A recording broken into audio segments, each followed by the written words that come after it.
This is a 1969 Gibson ES-150D. It's kind of a rare model. Basically, this is a Gibson 175 with an extra cutaway and a master volume. What makes this guitar unique is that it's blonde. They didn't do a lot of blonde guitars because it was 10% extra to get the guitar in blonde.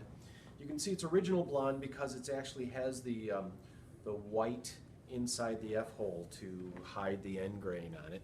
And we'll let the camera show that right there. So they made these the first year in '69 and they shipped their last ones in '73. This is one of 95 guitars they made. And here's an interesting thing. In 1970, Gibson had two problems. One, they started realizing their headstocks were breaking.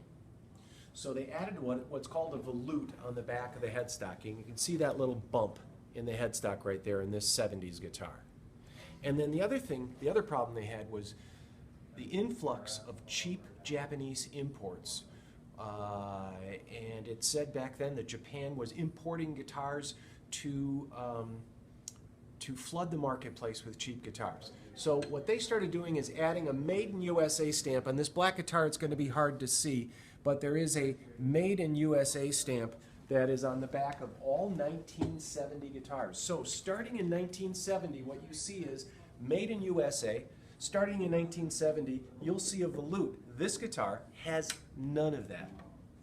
It does have a little scratching back here of somebody's social security number. There is that Operation Minnesota ID, so that does keep the price of this instrument down, but this is otherwise a completely original guitar. A nice tall saddle, a nice thick 3-inch body, a great jazz guitar, and with real lacquer finish, a Brazilian rosewood board, patent sticker pickups, a master volume, and so rare they only made 95 of these without the Made in USA and without the volute. This is just under $5,000. Gibson could not reproduce this guitar for that little money, especially if you consider the Brazilian board, the lacquer finish, and the old wood. This guitar's got vibe. It's a real deal. You should check it out. It's worthy of checking out. And you can play all your cool guy chords.